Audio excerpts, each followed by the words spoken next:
All right, looking at the tight ends in week 8, actually have a couple names here, different situations for all of them. We've got Trey Burton back here again. If you didn't pick him up last week because you didn't want to roster a tight end through the bye week, I think you can go right back to the well here. Unless the Colts trade for a tight end, I think Trey Burton will remain the number one option here for Phillip Rivers. Jack Doyle a bit banged up. Mo Alley-Cox a bit banged up. The healthiest guy here, and we know Phillip Rivers likes to throw to his tight ends in the end zone. Trey Burton went 4 for 5 for 58 yards, receiving touchdown and a rushing touchdown in that game 2 weeks ago. Harrison Bryant, probably only really usable as long as Austin Hooper is off the field, but it looks like Hooper will likely miss the game again this week against the Raiders. He went 4 for 5 for 56 yards and 2 scores. We were hoping that this would be a David Njoku week, but it looks like Harrison Bryant has definitely edged out to be the more preferred target there for Baker.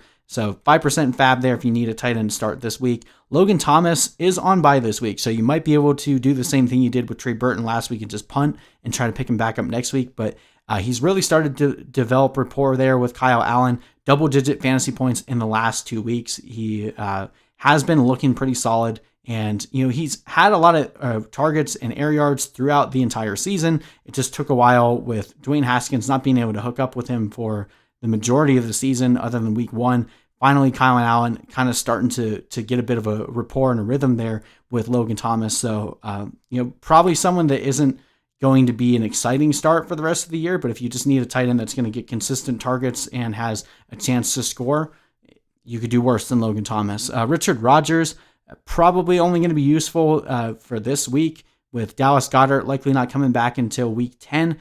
Zach Ertz is going to be out for a while. We saw Richard Rodgers go out there and put up a 6 for 8 day on 85 yards, almost scored a touchdown on that first drive. Could have had a much better day if that would have happened, but with the Eagles playing the Cowboys this week, give me all of the Eagles starting. I think Richard Rodgers is a great start this week, and then you can drop him immediately after. And then Irv Smith, probably a name out there if you are really desperate. He's starting to see his snap share increase, a guy that we were pretty excited about in the offseason, but really didn't get much work through the first 5 weeks of the season. The last couple weeks, he started to see 70% snap share, and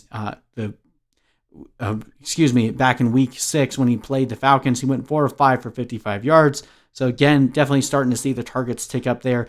This Vikings team has allowed a lot of points up to this point and have had to fight to stay in games. So Kirk Cousins is having to throw a bit more than he was expecting to. Irv Smith could definitely continue to see some decent fantasy numbers going forward.